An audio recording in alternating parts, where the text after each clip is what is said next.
Assalamualaikum warahmatullahi wabarakatuh. Perkenalkan, nama saya Ega Suhari Putri yang sedang berkuliah di Universitas Muhammadiyah Palopo, semester 7, jurusan Manajemen, Fakultas Ekonomi dan Bisnis. Dalam beberapa menit ke depan, saya akan membahas mengenai faktor penyebab korupsi. Apa sih korupsi itu sebenarnya? Mari kita simak. Apa sih korupsi itu? Banyak orang yang mendefinisikan korupsi itu sebagai perbuatan yang sangat keji, hina, dan terkutuk. Sekecil apapun perbuatan korupsi itu, sama kejinya dan hinanya.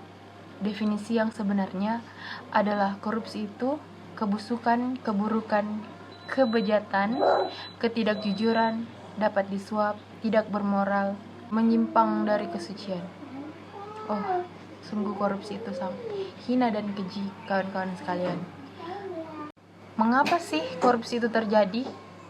Ada beberapa pendapat dari para ahli mengenai mengapa korupsi itu terjadi. Nah, mari kita simak beberapa pendapat dari para ahli mengenai mengapa korupsi itu terjadi dan apa sebenarnya pemicu dari terjadinya korupsi.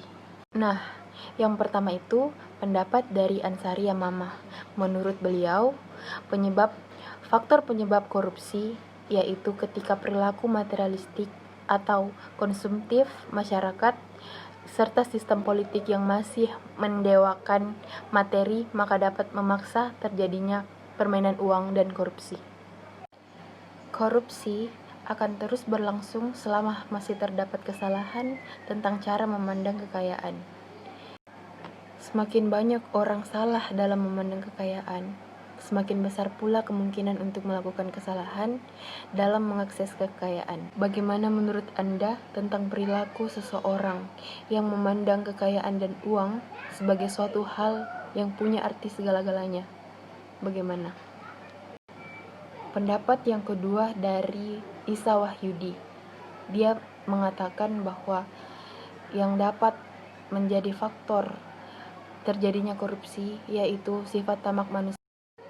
Sifat tamak manusia ini adalah salah satu ciri khas manusia yang dimana kita sebagai manusia tidak akan pernah merasakan puas atas apa yang telah diberikan kepada kita. Seringkali kita lupa bersyukur atas segala nikmat yang telah diberikan kepada kita, dan sifat itu terkadang membuat kita lupa diri dan dapat memicu terjadinya korupsi. Yang kedua itu moral yang kuat menghadapi godaan.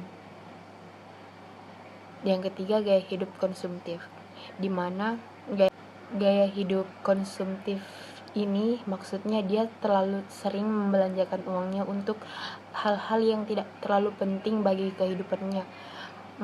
Banyak keinginannya yang melebihi dari kebutuhannya sehingga dapat memicu terjadinya hal-hal yang tidak diinginkan. Yang keempat, tidak mau atau malas bekerja keras. Sedangkan keperluan dan kebutuhannya itu banyak.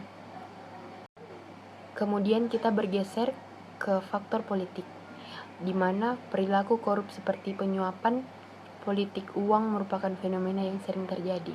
Kita sering melihat money politik. Contohnya pada saat diadakannya pemilu, banyak kandidat-kandidat yang memicu terjadinya korupsi. Bahkan di desa pun terjadi seperti itu. Korupsi itu terjadi karena memang manusia memiliki sifat yang tamak, tidak puas atas apa yang dimiliki, semua ingin dibeli. Jika uang tidak mencukupi, maka praktik korupsi terjadi. Kemudian faktor organisasi. Organisasi dalam hal ini adalah organisasi dalam arti yang luas, termasuk sistem pengorganisasian lingkungan masyarakat.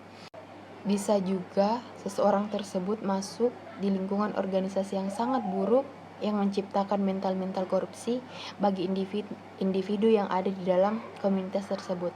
Nah, itulah tadi penjelasan mengenai apa-apa saja sih penyebab korupsi itu.